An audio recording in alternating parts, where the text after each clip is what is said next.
Moving on, Iran and the United States held talks in Oman today, a very crucial day, in one of the most consequential diplomatic efforts in years, in fact.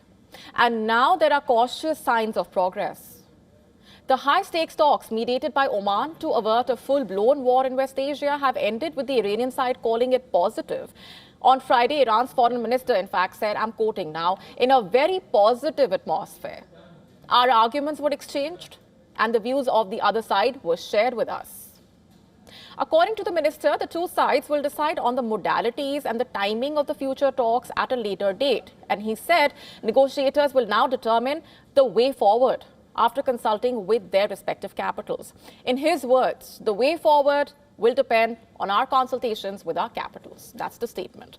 Now, these are the first official negotiations, remember, since America bombed Iranian nuclear facilities last year, a move that pushed the two countries to the brink of direct confrontation.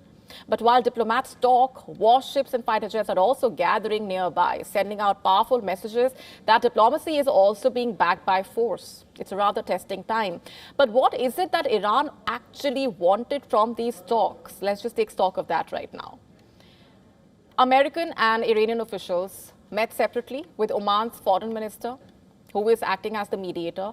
He held discussions with Iran's top diplomat, Abbas Araghchi, and the U.S. Special Envoy, Steve Witkoff, along with Trump's son-in-law, Jared Kushner.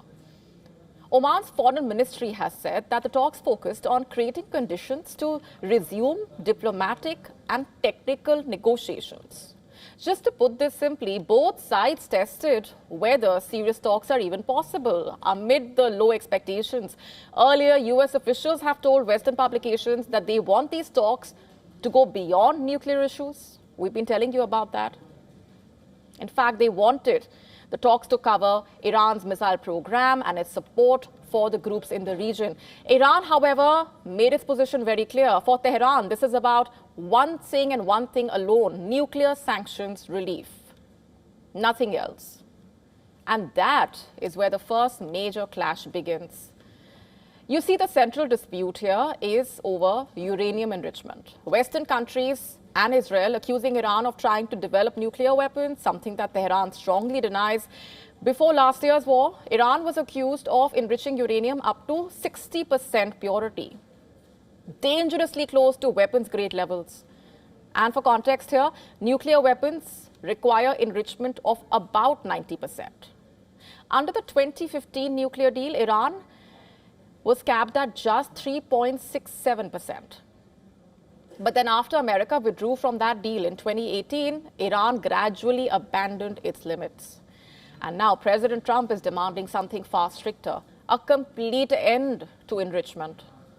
Iran says that's a red line. It insists it has the right to peaceful nuclear energy under international law. The second major issue here is Iran's stockpile of enriched uranium. After U.S. strikes on the sites at Fordow, Natanz, Isfahan last year, the location of more than 400 kilograms of highly enriched uranium remains unclear. Iran says much of it is buried under rubble. Officials claim it's too dangerous to retrieve and that they are discussing safety measures with the UN nuclear watchdog.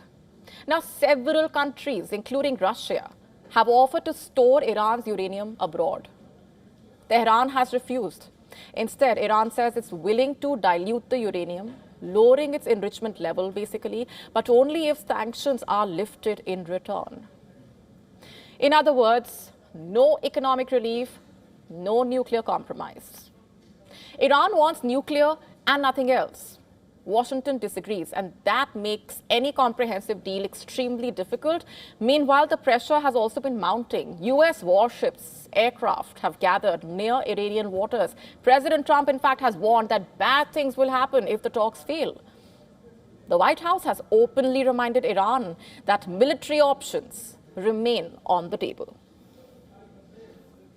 Experts saying this military buildup is not accidental. It raises the stakes and also increases the risk of miscalculation. Some analysts even suggest that a limited military confrontation could serve Trump politically by diverting attention away from domestic problems. But Iran has also issued its own warning, of course. Officials are saying any attack would be treated as a threat to the survival of the regime and would be met with retaliation. To stay up to speed with the latest news, download the WION app and subscribe to our YouTube channel.